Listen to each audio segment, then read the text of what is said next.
السلام. مہربانی سے سب لوگ تشریف لیں.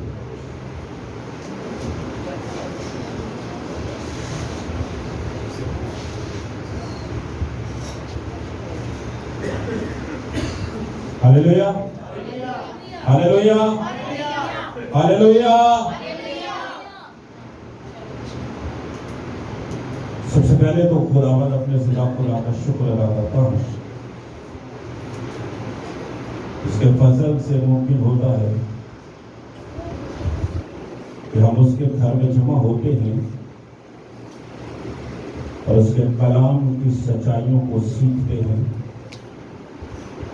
پھر اپنے سینئرز کا شکر ادا کرتا ہوں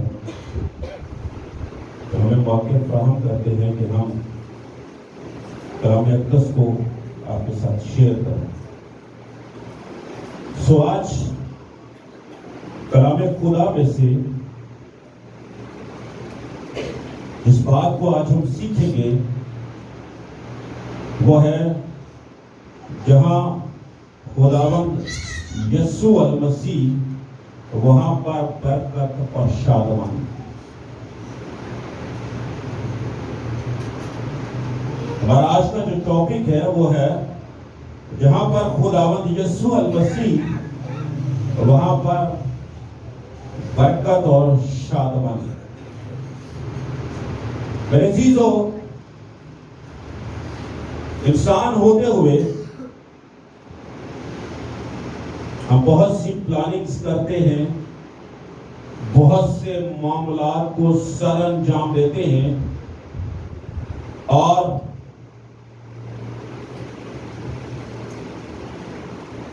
اپنے طریقہ سے ہر کام کو ہینڈل کرنے کی کوشش کرتے ہیں. لیکن جو لوگ خداوند میں ہیں وہ فرسٹ پریورٹی خداوند کو دیتے ہیں.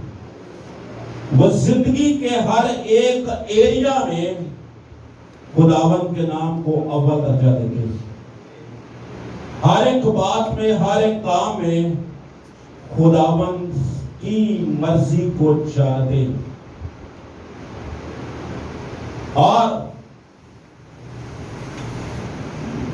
انسان ہوتے ہوئے ہمیں بھی اپنے آپ کو خداوند کے تابع کرنا ہے، اس کی طرف رجوع لانا ہے تاکہ ہم زندگی کے کسی بھی ایریا میں ناکام نہ ہوں، فیل نہ ہوں، پریشان نہ ہوں.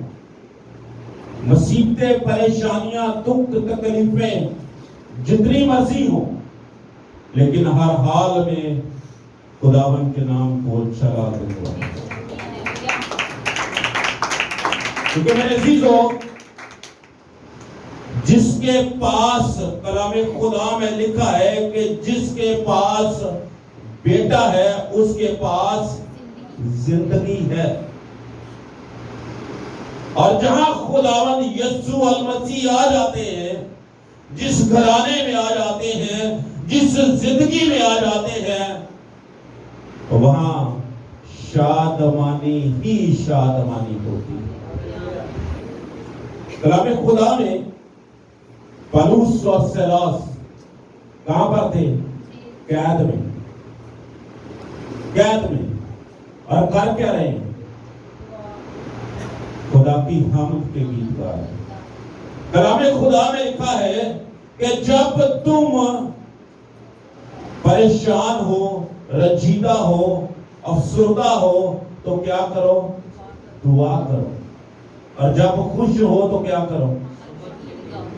اور پولس اور سیلاس قید میں ہیں اور کیا کر رہے ہیں؟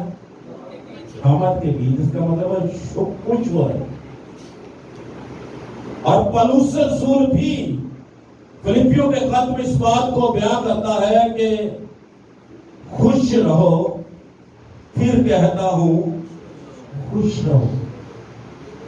کیونکہ وہ اس بات کو جانتے ہیں کہ جس کے ساتھ یسوع المسیح ہے اس کے پاس زندگی ہے، اس کے پاس امید ہے، اس کے پاس نجات ہے. اور وہ خداوند میں مسرور رہے۔ سو آج کلام خدا میں سے جس حوالہ کو آج ہم سیکھیں گے، کتنے لوگ یسوع مسیح کا پہلا معجزہ جانتے ہیں؟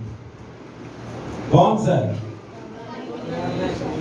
کانا گلیل کی شادی۔ آج اسی کو سیکھیں۔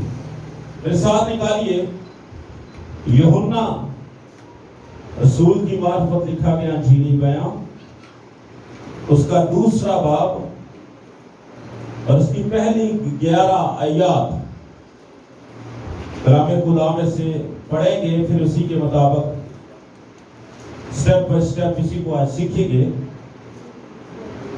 یوحنا رسول کی معرفت لکھا گیا انجیلی بیان، اس کا 2 باب اور اس کی پہلی 11 آیات بیٹا جی تلاوت کیجیے گا۔ خدا کے پاک کلام میں یوں مرکوم ہے۔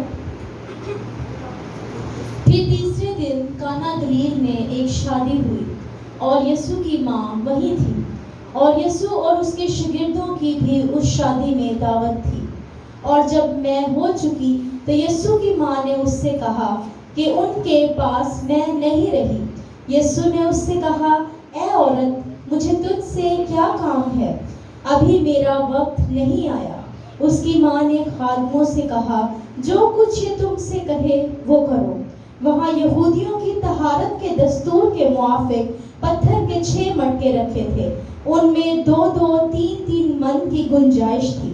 یسوع نے ان سے کہا، مٹکوں میں پانی بھر دو۔ بس انہوں نے ان کو لبالب بھر دیا۔ پھر اس نے ان سے کہا، اب نکال کر میرے مجلس کے پاس لے آؤ۔ بس وہ لے گئے۔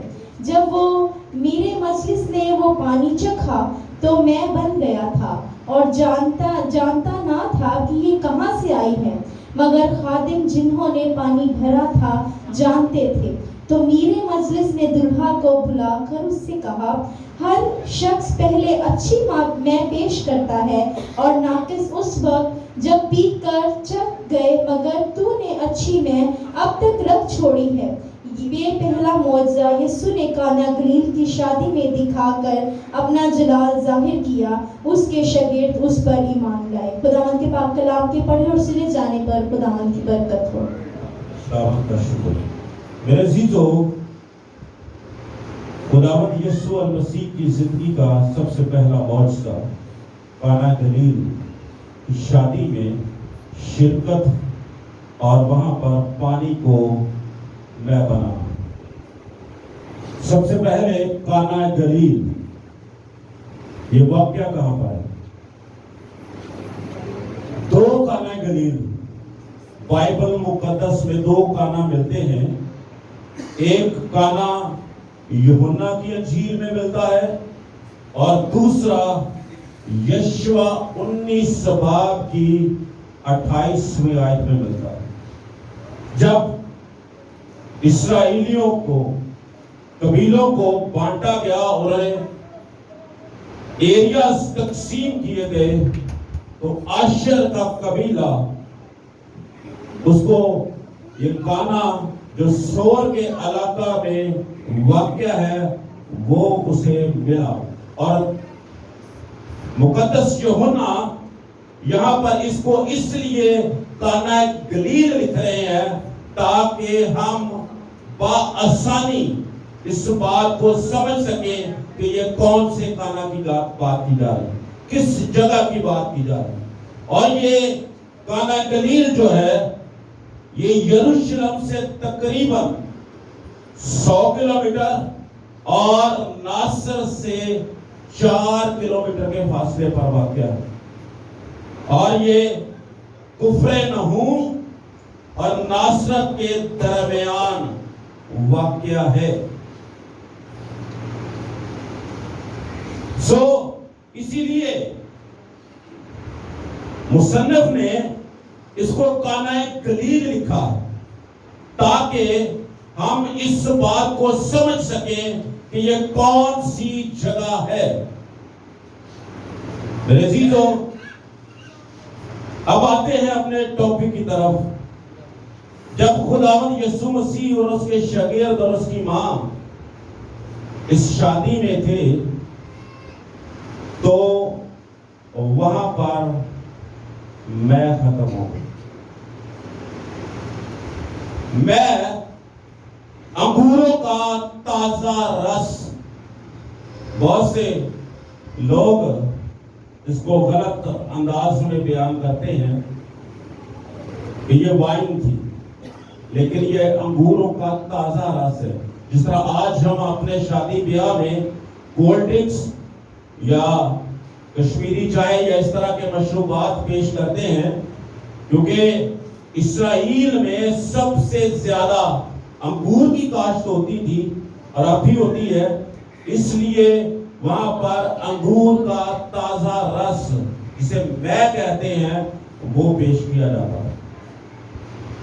اور اعلیٰ قسم کا انگور اسرائیل میں پایا جاتا ہے، سب سے اعلیٰ قسم کا. جب ہم دیکھتے ہیں کہ جب موسیٰ نے اسرائیل کا حال دریافت کرنے کے لیے 12 لوگوں کو بھیجا تو ان میں سے کتنے پازیٹیو جواب لے کر آئے؟ 2 لوگ، یشوع اور کالب. اور موسیٰ نے کہا کہ وہاں سے سوغاتیں بھی لیتے آنا تاکہ ہم جان سکیں کہ وہاں پر کیا کچھ ہوتا ہے. سو وہاں سے کیا لے کر آئے تھے؟ انگور کا ایک گچھا ایک لٹ پر 2 لوگ اٹھا کر لائے تھے. اس قدر بکثرت زرخیزی سرفرازی جو ہے اسرائیل میں پائی جاتی. سو خداوند یسوع المسیح نے جس شادی میں مدعو تھے اور وہاں پر جب میں کم پڑ گئی تو اس کی ماں اس کے پاس آئی اور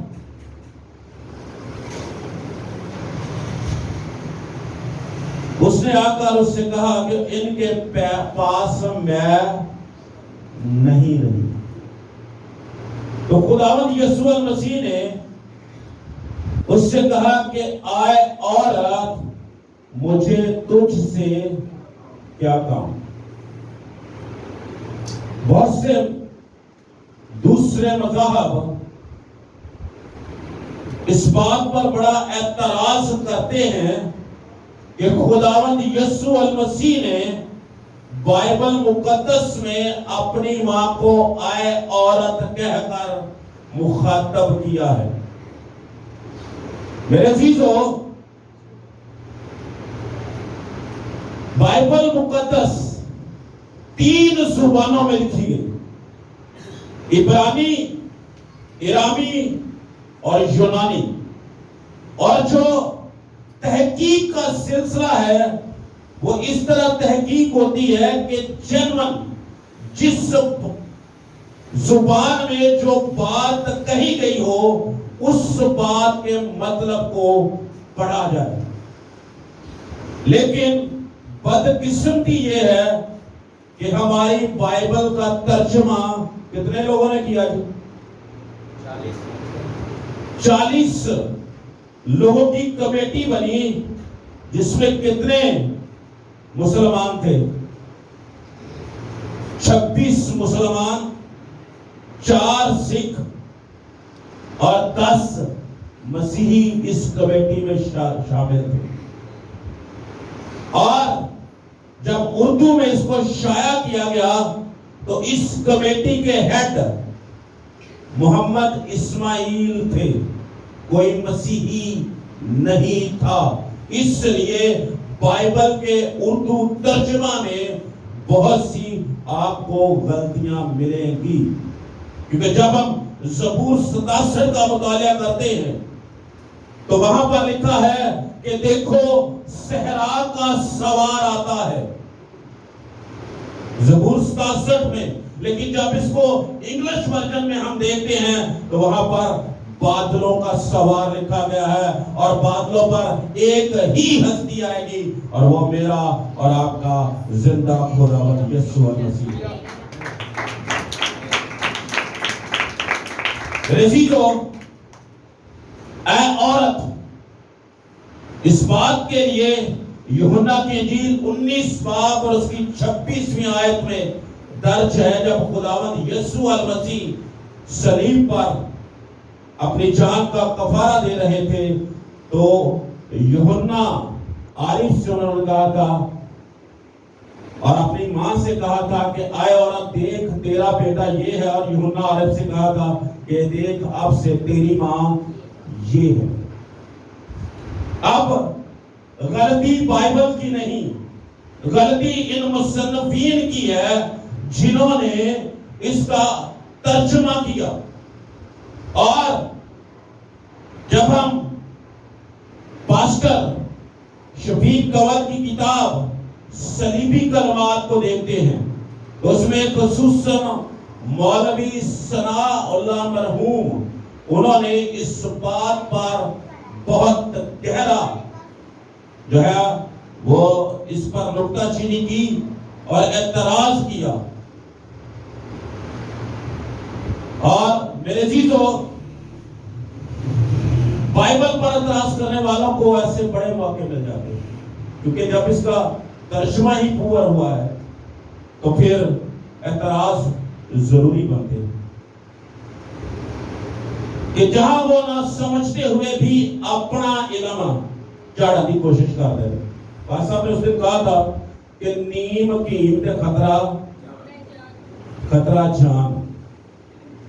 اصل بات کو ہم جانتے نہیں، ہم کو علم نہیں، ہم نے علم حاصل کیا نہیں، اپنے کو فلسفہ چڑھانے کی کوشش کر رہے ہیں۔ یہی بات آج کے مفکر اور مصنفین کر رہے ہیں۔ اور جب ہم سرسری نظر سے دیکھنے والوں کو دیکھتے ہیں تو واقعی ایسا معلوم ہوتا ہے، جب ہم اس کا پڑھتے ہیں تو ایسا ہی معلوم ہوتا ہے کہ جیسے خداوند یسوع المسیح نے اپنی والدہ کی شان میں گستاخی کی، اسے ماں نہیں کہا بلکہ اسے کیا کہا ہے؟ اے عورت۔ لیکن جب ہم اصل متن کو جانتے ہیں، یونانی میں جاتے ہیں، تو یونانی میں جو اس کے لیے لفظ استعمال ہوا ہے وہ ہے گنائے، گنائے، جس کا مطلب ہے ریسپیکٹڈ لیڈی، بہت ہی عزت والی خاتون۔ اور یہ القابات ملکہ تک کے لیے استعمال ہوتے تھے، کسی عام لیڈی کے لیے یہ الفاظ استعمال نہیں ہوتے تھے۔ اسی لیے خداوند یسوع المسیح نے کبھی بھی اپنی ماں کی شان میں گستاخی نہیں کی، بلکہ بڑے ادب، بڑے احترام اور بڑے اونچے درجہ کے الفاظ، القاب اس کے لیے استعمال کیے۔ سب سے پہلی بات جو آج ہم نے سیکھی کہ اس کا اصل ترجمہ، اصل غلطی ہے کس کی؟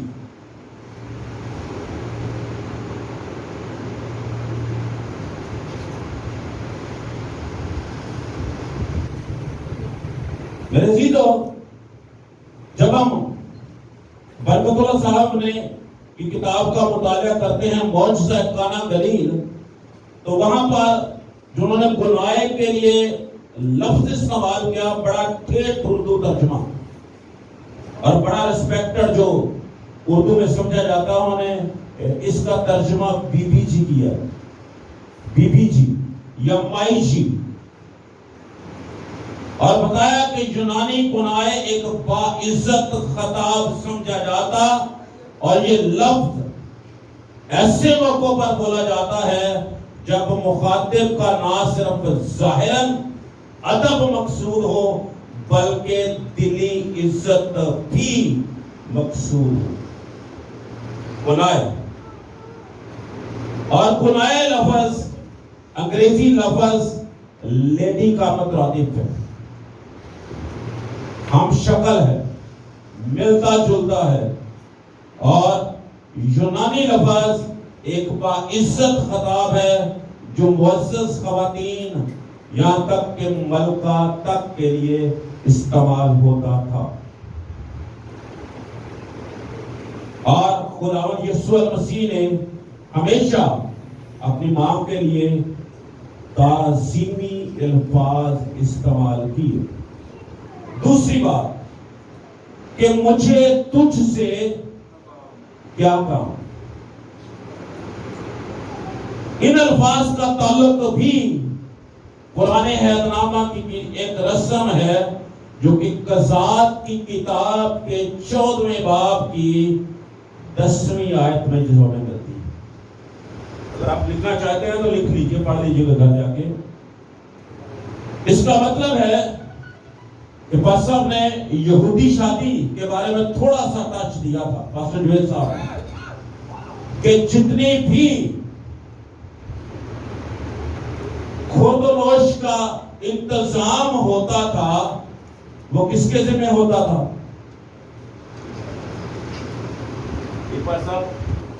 کس کے ذمہ؟ دلہا کے ذمہ۔ پاسٹر نے بڑی سکھایا تھا، ایک لمبی لسٹ اسے دی جاتی تھی۔ جب ہم قضات کی کتاب کے 14ویں باب کے 10ویں آیت کا مطالعہ کرتے ہیں تو وہاں پر لکھا ہے، پھر سمسون کا باپ اس عورت کے ہاں گیا، وہاں سمسون نے بڑی ضیافت کی کیونکہ جوان ایسا ہی کرتے تھے۔ دلہا جو تھا وہ ایسا ہی کرتا تھا۔ شادی کے سارے انتظامات، یہودی شادی کے، وہ سارے کے سارے دلہا کے ذمہ لگائے ہوتے تھے، اور ایک بڑی لسٹ دلہا کو دی جاتی تھی، اور اس میں اس کے سارے اخراجات پیدائش سے لے کر جوانی تک کے جتنے بھی اخراجات ہوتے تھے وہ سارے درج ہوتے تھے، اور اس کے ساتھ شرائط بھی درج ہوتی تھی۔ اور اس لیے خداوند یسوع المسیح نے کہا کہ مجھے تجھ سے کیا کام، یہ کام دلہا کا ہے، اسے اس کام کو پورا کرنا چاہیے۔ لیکن خداوند یسوع المسیح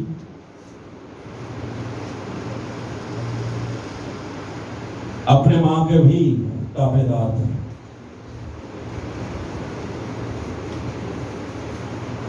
اور تیسری بات جو آگے ہمیں بائبل مقدس میں ملتی ہے کہ ابھی میرا وقت نہیں آیا۔ اس کا مطلب کیا ہے؟ مطلب یہ ہے کہ میں صرف الہی حکم اور اصول کے مطابق کام کروں گا۔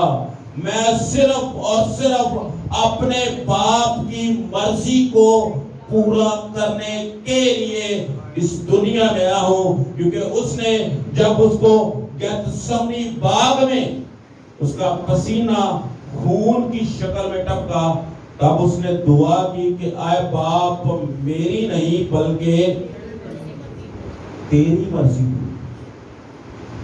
اس بات کو جب ہم کلام اقدس میں سے سیکھتے ہیں تو 2 حوالہ جات ہمیں ملتے ہیں۔ یوحنا کی انجیل اس کا 4 باب اور اس کی 46 آیت سے لے کر 56 آیت تک، جب بادشاہ کا ملازم کہتا ہے کہ میرے گھر چل، یسوع مسیح اس کے گھر نہیں جاتے بلکہ وہاں سے ہی کہہ دیتے ہیں اور اس کا نوکر شفا پا جاتا ہے۔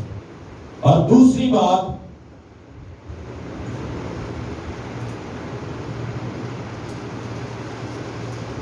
متی کی انجیل اس کے 8ویں باب کی 5ویں آیت سے لے کر 13ویں آیت تک جب ہم مطالعہ کرتے ہیں تو اس میں لکھا ہے، صوبیدار اپنے ملازم کی شفا کے لیے کہتا ہے کہ میری چھت اس لائق نہیں کہ تو اس کے نیچے آئے۔